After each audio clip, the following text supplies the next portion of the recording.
இந்த மீனாவுக்கு என்ன மனசில் நினைப்புங்கிறது தெரியலங்க. அன்னை தெரசாவா இல்லை நல்ல மனசுள்ள பொண்ணா இல்லை எதுக்கு பண்ணுறாங்கன்னு தெரியல. வேலையில் போகிறத வேட்டிகளை தூக்கி போட்டுக்கிட்டேன்னு சொல்லுவாங்க இல்லையா, அந்த மாதிரி தான் இப்போ தங்கமேலு மனிதாபிமானத்தில் கூட்டிகிட்டு வருது. ஆனால் அவங்க வீட்டுக்கு கூட்டி போயிருக்கணும். அவங்க அம்மா அடிக்கிறாங்க, திட்டுறாங்க. அவங்க அம்மா சொல்கிறாங்கன்னு தானே நீ கம்ப்ளைண்ட்டில் ஆமாம் ஆமாம் அப்படின்னு மண்டே ஆட்டினேன். கோர்ட்டில் வச்சோம் எங்கள் அம்மா சொல்கிறதான் உண்மை, அவங்க என்ன சித்திரவதை பண்ணாங்க அப்படிலாம் சொன்னேன். இப்போ போயிட்டு அம்மா திட்டுறாங்க, ஆட்டுக்குடி திட்டுறாங்கன்னு சொல்லிட்டு வீட்டில் கூட்டியாந்து வச்சுட்டு இப்போ மீனாவுக்கும் புருஷனுக்கும் சண்டை.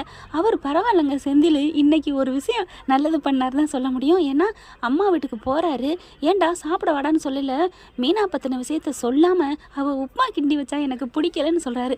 உண்மையிலே அதாவது வீட்டில் சண்டை போடுவாங்க அப்படிங்கிறத விட பொண்டாட்டி திட்டுவாங்கங்கிறத ஒன்று நினச்சாரு பார்த்தீங்களா. உண்மையிலே சூப்பர் செந்தில் அப்படின்னு தான் சொல்லணும். அதுக்கப்புறம் மாமனார் மாமியார்ட்ட போயிட்டு அவங்க அப்பா அம்மா கிட்ட எவ்வளோ வேணான்னு சொல்லலாங்க, ஏன்னா அவங்க தாங்கிக்கிடுவாங்க இல்லையா பெத்த பிள்ளை தான்ட்டு. அதனால எல்லாத்தையும் சொல்கிறாங்க, நாங்கள் பார்த்துக்கிறோம் அப்படின்னு சொல்லிடுறாங்க. இப்போ என்னடான்னா மறுநாள் காலையில் நான் போயிடுறேன் அப்படின்னு தங்கமேல் சொல்லுது. சரி வாங்கக்கா அப்படின்னு கூட்டிகிட்டு போகுது. செந்திலும் எவ்வளவோ திட்டுறாரு, விடுங்க அந்த பிள்ளை ஏதாவது பண்ணிக்கிச்சுன்னா நமக்கு தானங்க ஏதாவது ஆகும், நம்ம குடும்பத்துக்கு தான் வந்து நிற்பேன் போலீஸ் அப்படின்ட்டு இவங்க என்ன பண்ணுறாங்க, தங்கமேலை கூட்டிகிட்டு வீட்டுக்கு போகிறாங்க. வீட்டுக்கு போனதை பார்த்தா அது யாருமே ஏன்னே கண்டுக்கல. காணா போய் ஒரு நாள் வீட்டுக்கு வந்து நிற்கல. சுடர் மட்டும் ஓடி வந்து அக்கா எங்கேக்கா போனேன்னு கட்டி பிடிச்சி அழுகுது. அப்படியே நிற்கிது. ஆத்தாள் அப்பன்னு பார்க்குறாங்க. எங்கேடி போனவன் அப்படியே போக வேண்டியதானே, எங்கேடி வந்த மீனா பாத்தியா எங்கள் அம்மாவும் எங்கள் அப்பாவும் பேசுகிறத. அதில் அவங்க அம்மாவை தாங்க ரொம்ப பேசுது அப்பனை விட. மீனா பார்க்குறாங்க, ஏங்க எதுங்க இப்படி பேசுகிறீங்க, பெத்த பிள்ளைங்க அது, நீங்கள் பெத்த பிள்ளை தானே, என்ன தவிட்டுக்குது வாங்கிட்டு வந்தீங்களா, தண்டவாளத்துலேருந்து எடுத்துகிட்டு வந்தீங்களா அப்படின்னு மீனா சொல்கிறாங்க. இங்கே பாரு என் பிள்ளை எங்கே பார்த்தேன், என்ன நடந்துச்சு அப்படின்னு கேட்கல. அப்படியே எல்லாத்தையும் சொல்கிறாங்க. கூட்டி கொண்டே வச்சுருந்தேன் அப்படி இப்படின்ட்டு. ஏன் வச்சுக்க வேண்டியதானே, உன் அக்காவை வச்சுக்க வேண்டியதானே, இங்கே கொண்டாந்து அவள் எனக்கு பிள்ளையும் இல்லை, நான் அவளுக்கு அம்மாவும் இல்லை, நான் பேச்ச மீறி போயிட்டா, நான் சொன்னேன் அங்கே சொல்லாதடி 80 பவுனாக உண்மைன்னு சொல்லியிருந்தா அவங்க 80 பவுனாக போட முடியாமல் தவிச்சிருப்பாங்க, உங்களை ஏதாவது பண்ணியிருப்பாரு என் குழந்தை நாறு அப்படிங்கிறாங்க மீனா. இந்த பாரு நீ அவங்களுக்கு பேசுறியா எனக்கு பேசுறியா, ஏங்க நான் நியாயத்தை தாங்க பேசுகிறேன். இப்போ உங்கள் பக்கம் நியாயமே இல்லைனாலும் பாவம் ஒரு பொண்ணுன்னு தான் உங்கள் பொண்ணை நான் காப்பாற்றி கூட்டி வந்திருக்கேன், இதுக்கு ஏன் இப்படிலாம் பேசுகிறீங்க, ஒரு நன்றி சொல்லாட்டியும் அப்படிங்கிறாங்க. இங்கே பார் அந்த 80 பவுன் நகை விஷயத்தில் இவன் மட்டும் வாயை திறக்காமல் இருந்தால் இன்றைக்கி என் பிள்ளைய கூட்டிகிட்டு போயிருந்திருப்பாங்க தெரியுமா, எல்லாம் இவளால் தான், அதனால தான் விரட்டி விட்டேன் அப்படிங்கிறாங்க. அம்மா என்னை திட்டாதம்மா அப்படிங்கிறாங்க. மறுபடியும் திட்டிகிட்டே இருக்காங்க. இங்கே பாருங்கள் அவங்க இன்னொரு வாட்டி ஒரு முடிவு எடுத்தாங்கன்னா அது தப்பாக போயிடும், நான் சொல்கிறத சொல்லிட்டேன் அக்கா, நீங்கள் தைரியமாக இருங்கக்கா, நான் ஒரு வேலை பார்த்து உங்களுக்கு ஏற்பாடு பண்ணுறேன் அப்படின்ட்டு மீனா அட்வைஸ் பண்ணிட்டு போகிறாங்க. மீனா போனதுக்கப்புறம் மறுபடியும் கரிச்சு கொட்டிகிட்டே இருக்குது. நீலாம் பிள்ளையாடி எதுக்கடி வந்த தெண்டத்துக்கு தெண்டம் அப்படின்னு சொல்லிக்கிட்டே இருக்குதா.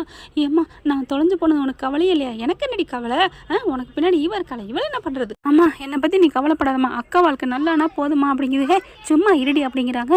அடுத்த நாள் பார்த்தீங்கன்னா மீனா வந்து திட்டுறாரு செந்தில், இது தேவையே இல்லை மீனா நீ பண்ணுறது, நாளைக்கு ஏதாவது பிரச்சனை வரப்போகுது பார்த்துக்கலாங்க, என்ன பிரச்சனை வரப்போகுது, ஒரு உயிரை காப்பாற்றி கொண்டே விட்டு வந்திருக்கேன், இதில் என்ன தப்பு இருக்குது அப்படின்னு சொல்லிட்டு படுக்கிறாங்க.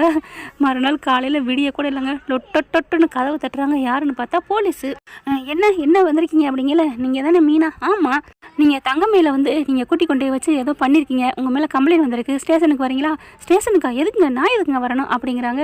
செந்தில் பார்க்குறாரு, தொல்லையை தூக்கி தோளில் போட்டியில் சுமந்து பண்ணடி அப்படிங்கிறாரு. இங்கே பாருங்கள் கொஞ்சம் அமைதியாக இருங்க, இங்கே பாருங்கம்மா எதுக்கு என்ன எதுக்கு இது பண்ணுறீங்க, தங்கமேல காணுங்க அப்படிங்கிறாங்க. அதை காணாட்டி என் வீட்டில் வந்து ஏன் கேட்குறீங்க, நீங்கள் தானே கடைசியாக பேசியிருக்கீங்க, நீங்கள் தான் ஃபோன் பேசியிருக்கீங்க, அதோட அவ்வளோதான், அந்த பிள்ளையோட ஃபோனும் சுவிட்ச் ஆஃபில் இருக்குது, என்னம்மா பண்ணீங்க அந்த பிள்ளைய அப்படின்னு கேட்குறாங்க. நான் ஒன்றுமே பண்ணலை அப்படிங்கிறாங்க. எதாக இருந்தாலும் ஸ்டேஷனில் வந்து பேசுங்க அப்படின்னு சொல்லிட்டு ஸ்டேஷனுக்கு கூட்டி போயிடுறாங்க. மீனாவை தேவையாடி உனக்கு அப்படின்னு சொல்லிட்டு பின்னாடியே போகிறாரு செந்திலும். அடுத்து மீனா ஸ்டேஷனுக்கு அரெஸ்ட் பண்ணிட்டு போயிட்டாங்கன்னு வீட்டுக்கு போய் சொல்கிறாரு செந்தில். சொன்னோன்னு ஆடி போகிறாங்க. ஏன்டா எதுக்குடா அப்படிங்கிறாங்க.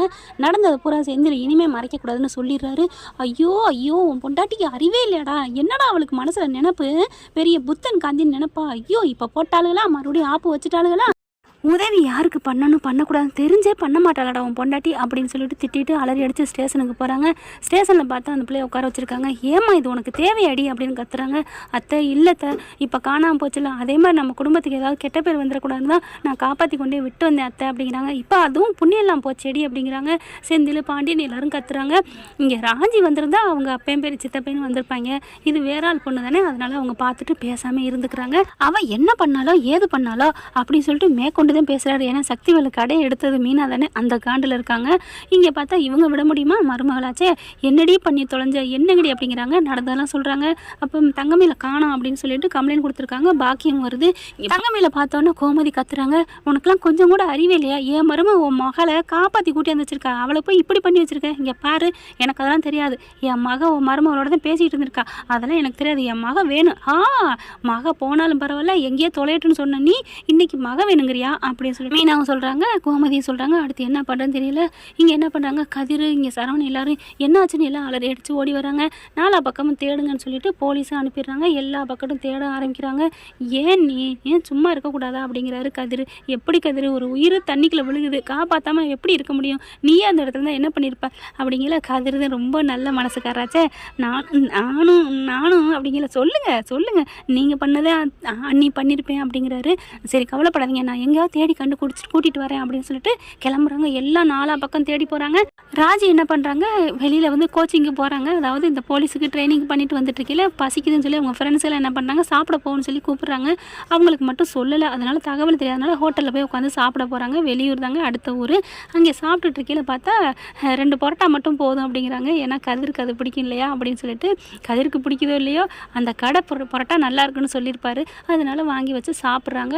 கொண்டாந்து வைக்கிறாங்க. வச்ச கையோட நிமிந்து பார்க்குறாங்க. வேற என்ன வேணும் அப்படின்னு கேட்டால் தங்கமயில் அக்கா அப்படிங்கிறாங்க. அப்படியே தூக்கி வாரி போடுது. நீங்களா அப்படின்னு கேட்டோன்னே, ஆமாம் ராஜி, உங்களுக்கு என்ன வேணும் அப்படின்னு வேலையை சின்சியராக பார்க்குறாங்க. ஆனால் அவங்களுக்கு இப்போ தைரியமாக இருக்குங்க, பயமே இல்லைங்க. நான் ஏன் பயப்படணும், யாரும் எனக்கு இனிமேல் கட்டுப்பாடே இல்லை, நான் சொந்தமாக உழைச்சி எனக்கு தெரிஞ்ச இதுதான் அப்படின்னு சொல்லிட்டு வேலையை பார்க்குறாங்க. அப்படியே சாப்பிட கூட முடியல. அக்கா என்னக்கா அப்படிங்கல, வேணாம் விடு அப்படிங்கிறாங்க. ஃபோன் வருது. ஃபோன் அடித்து எடுத்து பேசுகிறாங்க. கதிர் தான், இந்த மாதிரி நடந்துட்டுருக்கு ராஜி, நீ எங்கே இருக்க அப்படின்னு கேட்க, என்னங்க என்ன சொல்கிறீங்க, ஆமாம் எல்லாம் ஸ்டேஷனில் இருக்கோம், நாலா பக்கம் தேடி தர்றேன், நான் அந்த பக்கத்து ஊருக்கு தான் வந்துக்கிட்டு இருக்கேன் அப்படிங்கிறாரு. எங்கே நிற்கிறீங்க, நான் இந்த மாதிரி ஒரு ஹோட்டலில் நிற்கிறேன் அப்படிங்கல. வெளியில் வராங்க. கொஞ்சம் அங்கிட்டு பாருங்க அப்படின்னு சொல்லி கதிர் நிமிந்து பார்க்குறாரு. ராஜி அங்கே நிற்கிறா அப்படிங்கல, வாங்க அப்படிங்கல. கிட்டக்க வந்துடுறாரு. என்ன பண்ணிட்டு இருக்கீங்க அப்படின்னு ராஜி கேட்குறாங்க. இல்லை நான் அவங்கள தேடிக்கிட்டு இருக்கேன் அப்படின்னு சொல்ல. யார், தங்கமயில கவையா அப்படிங்கல. ஆமாம், அவங்க எங்கேயும் நீங்கள் தேடினா கிடைக்க மாட்டாங்க, ஏன் அவங்க தான் இங்கே இருக்காங்களே. என்ன ராஜி சொல்கிறேன், ஆமாம் அங்கே பாருங்க அப்படிங்கல. என்ன வேணும் ஏது வேணும் அப்படின்னு ஓடி உழைச்சிக்கிட்டு இருக்காங்க. இலை எடுக்கிறதும் பந்தி வைக்கிறதும். என்ன ராஜி அப்படிங்கிறாங்க. என்ன பண்ணுறது, அவங்க தலையெழுத்து, பொய் சொன்னால் இப்படித்தான். ஆனாலும் பொய் சொன்னப்போ மட்டமாக இருந்தாங்க, இப்போ பொய் சொல்லாமல் மெய் சொல்லணும்னு ஆரம்பிச்சிருக்காங்க, இப்போ உழைச்சிட்டு இருக்காங்க. நீ விடுக்கதிரு, ஏன் உனக்கு உணர்வு ஏதாவது தோணுதா? சேச்சா அப்படிலாம் இல்லை, நம்ம வீட்டில் எப்படி இருந்தாங்க ஒழுங்கா ஏன் பொய் சொல்லாமல் இருந்திருக்கலாமே அப்படின்னு தோணுதுங்கிறாரு. அதுக்கப்புறம் ஏங்க இப்படி பேசிட்டு இருந்தால் என்ன அர்த்தம், இவங்க இங்கே தான் இருக்காங்கன்னு தகவல் சொல்லுங்கள் அப்படிங்கிறாங்க. சரின்னு சொல்லிட்டு என்ன பண்ணுறாங்க, அவங்க அம்மாவுக்கு கால் பண்ணுறாங்க. ஃபோனை ராஜி உடனே, ஏங்க வீடியோ கால் அடிங்க, இங்கே தான் இருக்காங்கன்னு அப்படின்னு சொல்லிட்டு ஃபோன் அடிக்கிறாங்க. அம்மா போலீஸ்கிட்ட காமிமா அப்படிங்கிறாங்க. போலீஸ்கிட்ட காமிக்கிறாங்க. இந்த பிள்ளை சப்ளை பண்ணிக்கிட்டு இருக்கு, இங்கே தான் இருக்காங்க போதுமா அப்படின்னு போலீஸ்கிட்ட எல்லாரும் சொல்ல, தேவையில்லாமல் என் மருமகளை கூட்டியாந்து வச்சிருக்கீங்க, அவுத்து விடுங்க அப்படிங்கிற மாதிரி ரிலீஸ் பண்ணுங்க அப்படிங்கிறாங்க. அதுக்கப்புறம் ரிலீஸ் பண்ணிடுறாங்க. பாக்கியத்தை பிடிச்சி அப்படின்னு துப்பாத குறைய போலீஸ்லேருந்து எல்லாரும் கழுவி ஊற்றுறாங்க. பாக்கியம் என்ன பண்ணுது, என் மக அங்கே வேலை பார்க்குறாளா அப்படின்னு சொல்லிட்டு உடனே பாக்கியம் வா பாக்கியம், என்னையா புள்ள மேலே அவ்வளோ பாசமா. அதுக்கப்புறம் அட்ரஸையும் கேட்டு வாங்கிக்கிறாங்க. சரின்னு கேஸையும் தள்ளுபடி பண்ணிடுறாங்க. பாக்கியம் புருஷன் கிளம்புறாங்க. என்னையா இவ்வளோ வேகமாக வர்ற? இல்லை பாக்கியம், சாப்பிட்டு 2 நாளாக போகுது, நேற்று மதியானம் சாப்பிட்டது, அதான் பசி எடுக்குது. மக இங்கே ஹோட்டலில் வேலை பார்க்குறாள்ல, அவள் பார்க்குறாள், நம்ம போயிட்டு நிறையா சாப்பிட்டுட்டு ஒரு டீக்கு மட்டும் காசு கொடுத்துட்டு வந்துடுவோம். ஐயா அறிவை பாரு, ஒரு பொங்கல் சாப்பிட்டது இவ்வளோ தானே சொல்லலாம், டீயை குடிச்சிட்டு இவ்வளோ தின்னுட்டு இருக்கேன்னு தெரியாது, டீ மட்டும் தான் குடிச்சேன்னு கேட்க மாட்டாங்க அப்படின்னு பாக்கியம் சொல்ல, நல்லா சாப்பிட்டு விட்டு வருவோம்யா அப்படிங்கல. அப்படியே பார்க்குறாங்க. இல்லை பாக்கியம், நீ என்னை திட்டுறியோன்னு நினச்சேன், நான் ஏன் உன்னை திட்ட போகிறேன், இல்லை எப்போ பாரு சோறுன்னு இருக்கியா அப்படின்னு நீ சொல்லுவியோன்னு பயந்துட்டேன் அப்படிங்கிறாரு. இல்லையா, என்ன இருந்தாலும் வயிற்றுக்கு சோறு தானே முக்கியம், சரி வா நம்ம பிள்ளை இருக்கா, இனிமேல் நமக்கு 3 வேளைக்கு சாப்பாட்டுக்கு பஞ்சம் இல்லை, மீதி மிஞ்சுனா எடுத்துகிட்டு வந்துடுவா அப்படின்னு சொல்லிட்டு தங்கமயில் அப்படின்னு அழுதுகிட்டே நடிச்சுக்கிட்டு போகுதுங்க. அங்கே கதிர் ராஜி நிற்கிறாங்க. அவங்க அம்மா அப்பா பார்த்ததுக்கப்புறம், ஒழுங்கா இனிமேல் பிள்ளைய பார்த்துக்கங்க, சும்மா உங்கள் பிள்ளைய காணா, ஆட்டுக்குட்டியை காணா, அது இதுன்னு எங்கள் வீட்டு ஆளுங்க மேலே கம்ப்ளைண்ட் இனிமேல் கொடுத்தீங்க, கம்ப்ளைண்ட் கொடுக்குறதுக்கு கை இருக்காது அப்படின்னு சொல்லிட்டு கதிர் ராஜியும் கிளம்புறாங்க. பாயா ரொம்ப தான், எங்களுக்கு இனிமேல் 3 வேளைக்கு சோறு கிடைக்க போகுது, தங்கமயிலு மயில் அப்படின்னு போகிறாங்க. அப்படியே தங்கமயில முறைக்கிறாங்க. என்னம்மா இந்த வேலை பார்த்துட்டு இருக்கியா, பரவாயில்லம்மா இது கௌரவம் தான், அந்த பாரு உன்னை மாதிரி எத்தனை பேர் பார்க்குறாங்க அப்படிங்கல. சரி உட்காருங்க, சாப்பிட தானே வந்திருக்கீங்க, ஐயோ மானத்தை வாங்கிட்டாலே அப்படின்னு 2 பார்க்குதுங்க. உட்காருங்கம்மா, சாப்பிட்டு போங்க, நீங்கள் வேணால் என்னை ஒதுக்கிடலாம், ஆனால் நான் உங்களை ஒதுக்க முடியாது, நான் இனிமேல் சொந்த காலில் நிற்பேன், ஆனால் இனிமேல் பொய்யுங்கிறத பேசாதீங்க, வாழ்க்கைக்கும் பொய் நமக்கு துணை நிற்காது, கண்டிப்பாக கை விட்டுரும் அப்படின்னு சொல்லிட்டு சாப்பாடு இலைய போடுறாங்க. அதுக்கப்புறம் ராஜி கதிர் எல்லாரும் வீட்டுக்கு வந்துடுறாங்க. வீட்டுக்கு வந்ததுக்கப்புறம் மீனாவை எல்லாரும் கழுவி ஊற்றுறாங்க. இந்நேரம் கதிரும் ராஜி மட்டும் இல்லைன்னா என்ன ஆயிருக்கும், அவள் பாட்டுக்கு கமுக்கமாக போய் ஹோட்டலில் போய் இலை எடுக்க ஆரம்பிச்சிட்டா, சம்பளை பண்ண ஆரம்பிச்சிட்டா அப்படின்னு சொல்லிட்டு பாண்டியனும் கோமதியும் திட்டிக்கிட்டு இருக்கிறாங்க. மீனா அப்படியே மூஞ்சியை தங்க போட்டுக்கிட்டு நிற்கிது. கதிர் வந்துட்டு ஏன் அவங்கள திட்டுறீங்க, அவங்க நல்லா தான் பண்ணாங்க, ஒரு உயிரை காப்பாற்றினாங்க, அவ்வளவுதான், யாருக்கா இருந்தாலும் அந்த மனித மனம் வேணும் அப்படிங்கிற பாண்டியனும் மீனா செஞ்சது பாவம் அப்படிங்கிற மாதிரி ஏற்றுக்கிறாரு. சரிப்பா இனிமேல் பார்த்து செய்ப்பா அப்படின்ட்டு போகிறாரு. அப்படியே ஒரு மாதிரி ஆகுது. செந்தில் மட்டும் முறைச்சிக்கிட்டு அப்படின்னு வெடிக்கிக்கிட்டு போகிறாரு. என்ன ஃப்ரெண்ட் இப்படி போனால் நல்லா இருக்குமா? பார்க்கலாம். தேங்க்யூ. இந்த வீடியோ உங்களுக்கு பிடிச்சிருந்தா தயவு செய்து லைக் பண்ணுங்க. இன்னும் அப்டேட்ஸ்க்காக சேனலை சப்ஸ்கிரைப் பண்ண மறக்காதீங்க. நம்ம கிட்ட இருக்க எல்லா சேனல்ஸோட லேட்டஸ்ட் வீடியோ அப்டேட்ஸ்க்காக மேல ரைட் சைடுல காட்டுற லிங்கை கிளிக் பண்ணி வாட்ஸ்அப் குரூப்ல ஜாயின் பண்ணுங்க. உங்களிடம் விடைபெறுவது நான் உங்கள் மெஹர்.